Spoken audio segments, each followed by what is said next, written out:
Okay, welcome again. Last time we talked about the extended mind. We talked about the basic idea, what the extended mind theory says, and the basic idea is that part of my mental processing can happen outside of my skull, of my brain.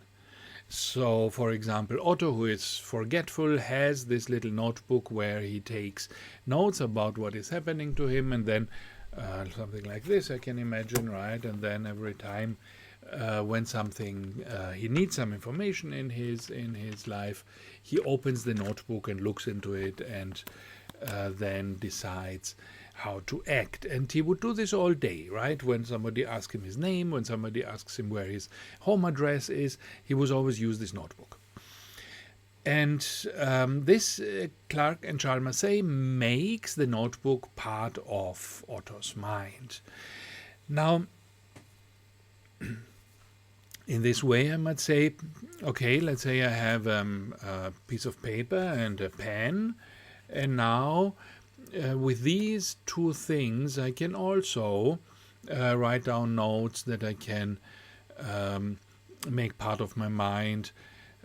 Or perhaps I can say all the books in my room here. My room here is full of books, right? Let's say all these books are also part of my mind. If I pull some out right now, then everything will collapse. But you can believe that there is a stack of books around me. So let's say we have a stack of books, and then I could say these are also part of my mind.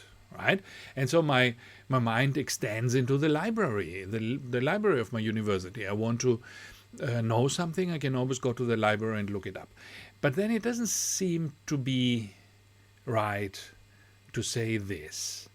Yes, the library is there, but the library is not part of my mind. The library is an independent thing.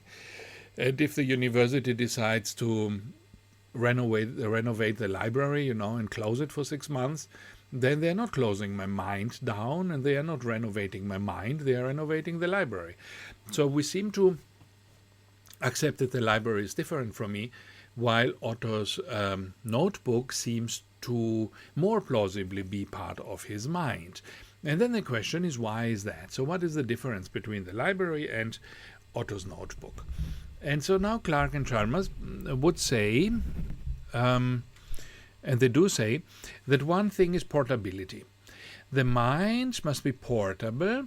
That is, its basic core functions must always be available to the subject, no matter what the environment looks like. So when I go somewhere, I know how to do an addition, for example, in my head. This is an easy mental operation. I can add two numbers.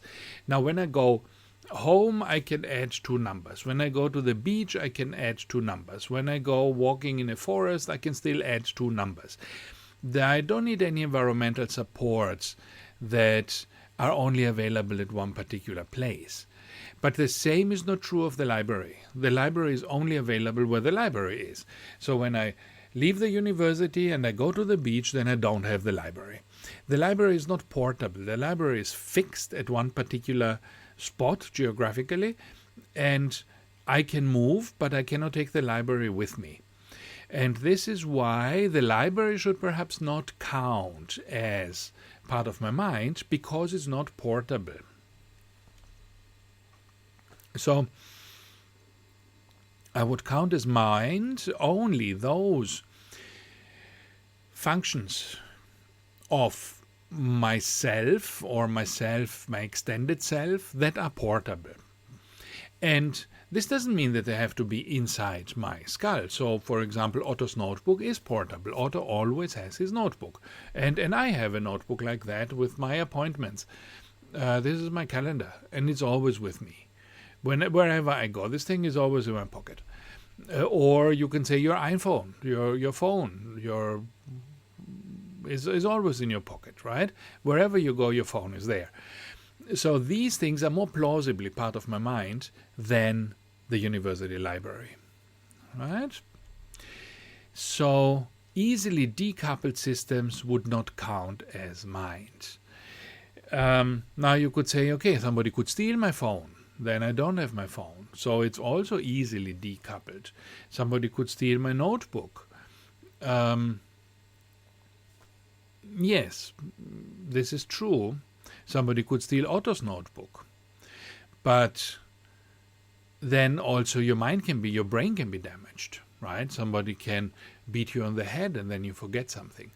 So the fact that we can, in principle, destroy this connection, destroy the availability, the portability, doesn't mean that this is not part of the mind, right? We can also destroy the mind.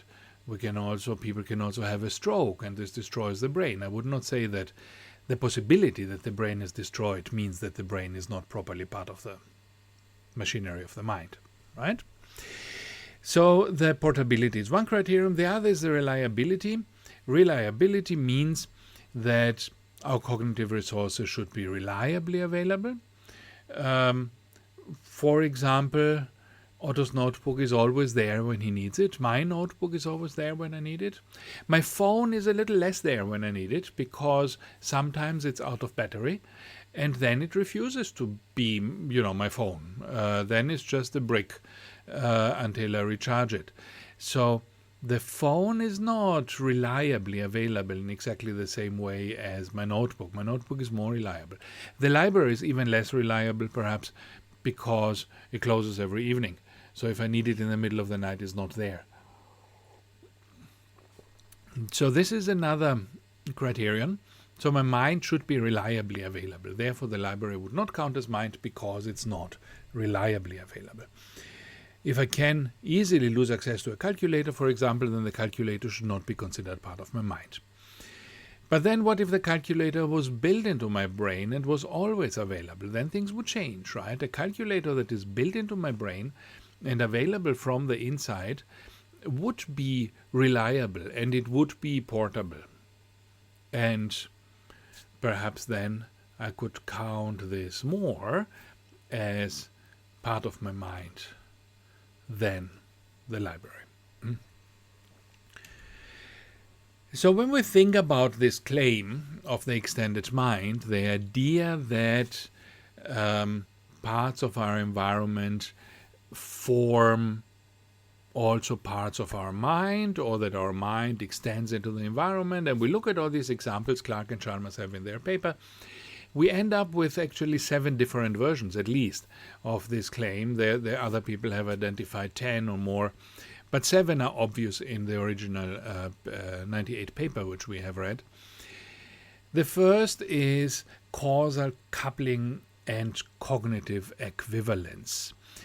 In these cases, Clark and Chalmers say, in the cases of Tetris and the notebook, the human organism is linked with an external entity in a two-way interaction, creating a coupled system that can be seen as a cognitive system in its own right. So it's a two-way interaction where the coupled system becomes one cognitive system, and this is a causal coupling, meaning that what the external support says, the information it contains, becomes causal for my actions. For example, Otto goes to a particular street because his notebook tells him that this is where the museum is. So the informational content of the notebook becomes a cause for the action of Otto. This is another difference from the library, because right now the library does not have a causal effect on me. It's standing over there, I can see it out of the window, but whatever books are in there, they don't cause me to behave in any way. They are, available knowledge, but they are not right now causally effective. So we need to have some causal coupling and this cognitive equivalence. This is the most theoretical, the most abstract way, just that the environment provides some knowledge. Then we have these epistemic actions. So now this is a little more intimate, because it's not only the information provided by the environment. When I talk about epistemic actions, I'm talking about um, directly actions that I perform where I interact physically with the environment in a way that increases my mental abilities. Epistemic actions alter the world so as to aid and augment cognitive processes such as recognition and search. Right? So this is what we said about looking into a book. You want to remember something, you look into, you leaf through the book in order to find something, or playing Tetris where you rotate the shape with your fingers on the computer keyboard in order to see where it would fit. Not only in order to fit it after you have determined it, but in order to determine where it would fit. This is an epistemic action. Use of external computing resources rather than only the use of external storage. So pen and paper, for example, to perform long multiplication, the use of physical rearrangements of letter tiles to prompt word recall in Scrabble, and language books, diagrams, and culture. So these are various external computing resources that I can use, and they are computing resources because they're not just knowledge. They alter the way my information process works, right? So when I try to remember a word in Scrabble and I cannot make a word with these letters, I try rearranging the letters. So you could also say it's a kind of epistemic action. My rearranging of the words is directly meant to make it easy for me to see a word. Again, another way how I can understand the extended mind thesis is extended beliefs. Now, this is not only knowledge that is available externally or computational resources, it is beliefs. Beliefs are statements that I believe, right? So this goes, they are endorsed by me in a way that mere information is not. So, for example, if I think of Wikipedia, Wikipedia contains all sorts of knowledge, but I'm not automatically endorsing the knowledge that is on Wikipedia. I might read a Wikipedia article and criticize it. I might say this article has a mistake, has an inaccuracy, or perhaps this article totally doesn't make any sense. I will report it. They have to take it down, right? It's wrong. So I can have, the same can happen with books. I can be an expert in a area of knowledge, and I go to the library, I find a book about this topic, and I discover the book is actually bad. The book is not correct. It has an inaccuracy in it, or it is badly written, or whatever. So I don't need to endorse the knowledge that I find in the library. But a belief is something that I believe, that I endorse. I say this is true, right? And the mind, if I say that my mind contains beliefs, this must be beliefs of the type that I automatically endorse, right? I wouldn't criticize my own beliefs as being implausible, right? You wouldn't say, I have this belief that it will, I don't know, I believe that eating broccoli is healthy, but at the same time, I'm not sure if this is true. If I'm not sure, then I don't have the belief. If I have the belief, I'm automatically endorsing it. But this is not the same in the library, right? And the library of Wikipedia may contain the statement that broccoli is healthy, but I don't need to be endorsing it. And in all likelihood, they also contain the opposite statement that broccoli is not so healthy as people believe. And again, this I don't need to endorse either. Or I can endorse the other thing.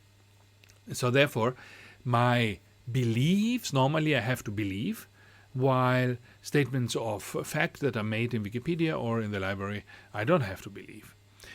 Okay, so what makes information count as a belief is the role it plays, and there's no reason why the relevant role can be played only from inside the body. The role it plays means it is a statement which I endorse, and that becomes then a causal factor in my actions. I act upon my beliefs. If I don't act upon them, then perhaps they are not true beliefs.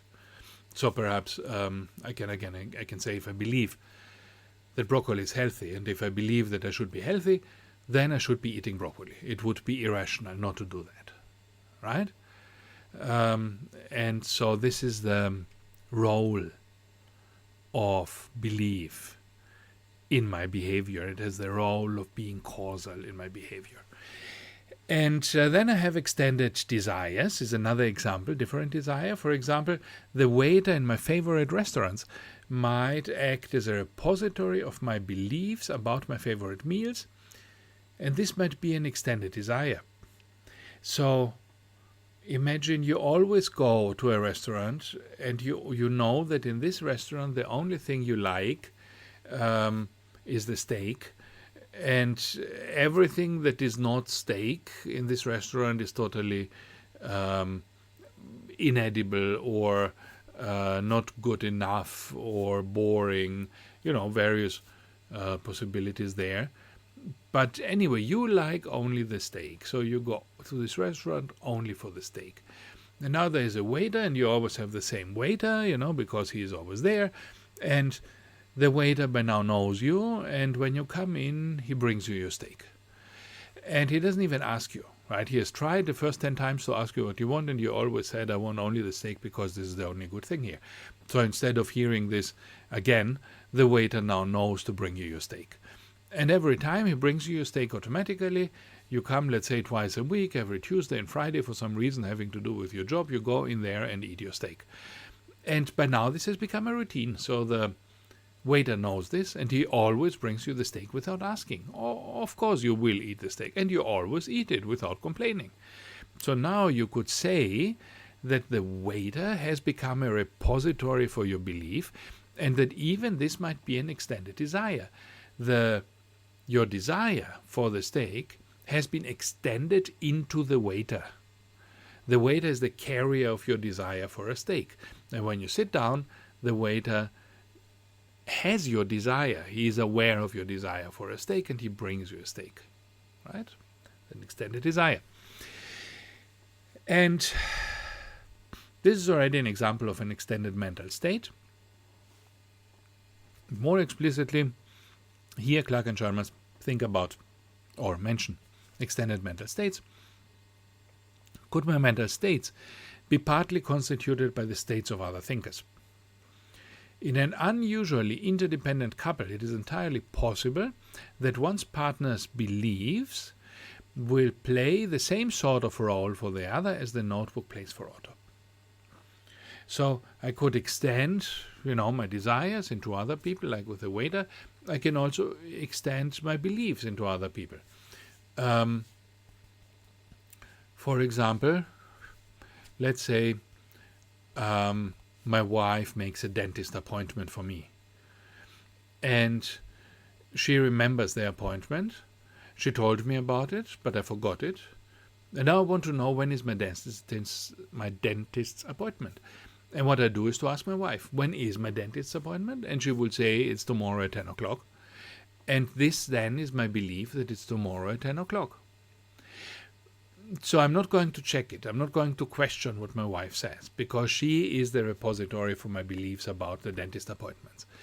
And therefore, you could say that her belief that it's tomorrow at 10 is actually my belief, because I'm uncritically, automatically adopting the belief as my belief. I'm endorsing it. Whatever she says about my dentist appointment, I will be causal for me to go to the dentist at this time. So you could say perhaps my belief then is outsourced. My belief is not in my head. My belief is in the head of my wife. And if I want to access that belief, I have to ask her. And finally, we have the idea of spread selves. If I have an extended mind like this, does this imply an extended self? The information in Otto's notebook is a central part of his identity as a cognitive agent. Otto himself is best regarded as an extended system, a coupling of biological organism and external resources. This reminds us of a classic argument, right? This reminds us of the Chinese room. This is the system's reply to the Chinese room, essentially, right? You see that the system's reply to the Chinese room is very similar in spirit to the extended mind argument that this person in the room does not speak Chinese, but together with his extended mind phrasebook, now he can speak Chinese, right? And so the Otto himself is an extended system, again, an extended system that that is composed of a biological organism and the notebook. Together, they are the extended system. So Otto's self is spread over himself and the notebook. And this is now, in a short way, the extended mind theory. And now you can think for a moment, how would you criticize that? Is there any criticism that comes to mind? If you want, stop the video here. I will in a moment continue and tell you a few points that we can criticize. So one of the most common points of criticism is what is called the coupling constitution fallacy. The coupling constitution fallacy says that the extended mind theory is confusing coupling, which means a connection, a causal connection between two systems, with constitution, the idea that the one system constitutes the other system. These are two different things. A thermostat, a thing that regulates the temperature on the wall, and you put the temperature at a particular with a dial, and then your air conditioner will turn on and off in order to reach the temperature. The thermostat is coupled to the room temperature, but the temperature does not constitute the thermostat, or the thermostat does not constitute the temperature. These are still different systems. They are different things. One is a variable, one is a machine. In the same way, the notebook is coupled to Otto's cognition, but is not itself a cognitive process. Right? So this argument would say it's a fallacy to confuse coupling with constitution. Things can be coupled without being constitutive of other things. Another criticism is what is called the mark of the cognitive criticism. This would say there are particular features of cognitive processes that only cognition has, and no other physical processes have this cognitive properties. And so when I outsource, like the extended mind says, my mental functions to the outside world, these outside supports don't have this mark of the cognitive, and because they don't have that, they're not really cognitive. They're just supporting. All kinds of things are supporting of my cognition. For example, my digestion is supporting my cognition. If I don't eat, I die, then I don't have a cognition. My blood pressure is supporting my cognition. The brain needs blood, it needs oxygen. I need my blood to run around to go to my brain. So this is all supporting my cognition. But I wouldn't say that my blood constitutes the cognition, or that my digestion is a cognitive process. It's not, right? It's just a support because it lacks the mark of the cognitive. So what is specifically cognitive then? And philosophers have thought about it for a long time, some might say too long, and have come up with a thing. They say the specifically cognitive property is the possession of underived mental representations. Underived mental representations means I have a mental representation that is independent of the existence of human brains.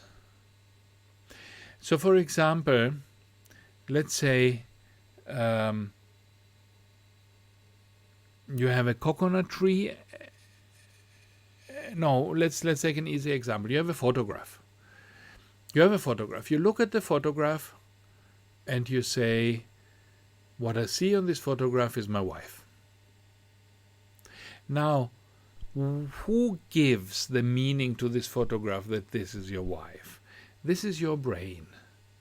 So the mental representation that the person on this picture is your wife is a derived representation because it's derived from your brain. from your intention to make a photograph of your wife or to look at a photograph of your wife.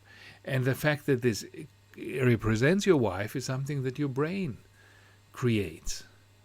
If I look at it from a purely physical point of view, this photograph does not represent anything. This photograph is a collection of pixels, let's say, on a screen, and I can physically describe how these pixels are arranged. But in a physical way, I would not say that there is anything in there that has to do with my wife, right? It's just a collection of pixels. Now let's take the other example with the coconut tree. Let's say I have a coconut tree, and this is full of coconuts, and occasionally these coconuts fall down. And now I could say this coconut tree is actually performing an addition, because now a coconut falls down, then on the floor is one coconut. A while later, a second coconut falls down. On the floor now are two coconuts. I could say, wow, this tree has performed an addition. One coconut plus one coconut are two coconuts on the floor. The tree can add.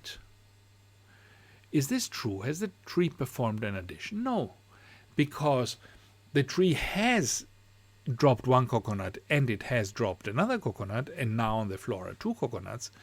But to interpret this process as an addition is something that my mind adds to the physical process. The physical process was not meant as an addition, and it is not an addition. The physical process is just two randomly dropped coconuts. The fact that these are two and each one is one, and I say the two is the sum of one and one, this is a mental process that is not in the physical description of what happened under this tree. So this is what we would say is a mental representation. So the mental representation that this thing is an addition comes from my brain, and if I don't derive it from my brain, it does not exist.